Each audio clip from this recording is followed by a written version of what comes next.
शिक्षा मनोविज्ञान को देखते हैं तो जो शिक्षा मनोविज्ञान है उसका अंग्रेजी रूपांतरण एजुकेशन साइकोलॉजी है। शिक्षा का होता है एजुकेशन और मनोविज्ञान का होता है साइकोलॉजी।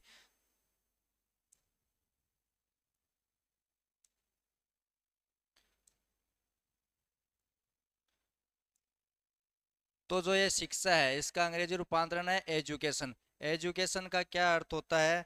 तो शिक्षा का शिक्षा शब्द कहाँ से आया, पहले तो ये जाने कि शिक्षा जो शब्द है ये संस्कृत भाषा के शिक्ष शब्द में ए अक्षर जुड़ने से हुआ है। संस्कृत भाषा के शिक्ष शब्द में ए जुड़ने पर शिक्षा शब्द आया है। और शिक्षा का अर्थ होता है जो सीखने सिखाने की जो प्रक्रिया है उसे ही हम शिक्षा कहेंगे। जैसे हम जैसे मैं आपको सिखा रहा हूँ, आप मुझसे सीख रहे हैं, आपसे मैं सीख रहा हूँ, जो प्रक्रिया चलती रहती है उसी को शिक्षा कहते हैं, एजुकेशन कहते हैं। जो सीखने सिखाने की जो प्रक्रिया है उसे ही हम शिक्षा कहते हैं। अब शिक्षा शब्द जो है एजुकेशन, जो इसका अंग्रेजी रूपांतरण, अब एजुकेशन शब्द कहाँ से आया है ये हम देखेंगे कि एजुकेशन जो शब्द है ये लैटिन भाषा के एजुकेटम शब्द से बना है। लैटिन भाषा के एजुकेटम शब्द से बना है। एजुकेटम शब्द का अर्थ है प्रशिक्षित करना। एजुकेटम शब्द का अर्थ है प्रशिक्षित करना।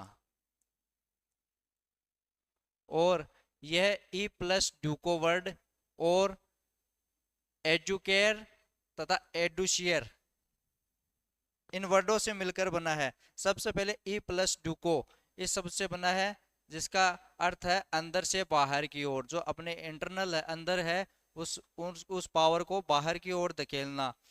अब जो एजुकेयर है, एजुकेयर का मतलब जो होता है वो है प्रशिक्षित। एजुकेयर का मतलब है पालन पोषण करना। और एजुशेयर है, एजुशेयर का मतलब है बाहर की ओर धकेलना। तो इन वर्डों से ये वर्ड भी एजुकेशन शब्द से पहले ईड्यूको से निकलकर और बाहर आए हैं ये दोनों वर्ड भी। अब है कि बालक की जो अंदर की शक्ति है वो बाहर निकाल कर, बच्चों की जो अंदर की जो इंटरनल पावर है उसको बाहर निकाल कर अधिकतम विकास करवाने की जो शक्ति है उसे ही हम शिक्षा कहते हैं। तो शिक्षा जो है वो बालक की अंदर की शक्ति को बाहर निकाल कर अधिकतम विकास करवाने की जो प्रक्रिया है उसे ही हम शिक्षा कहेंगे।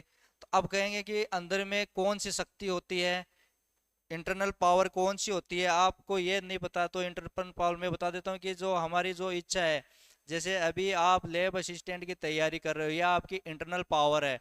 और आप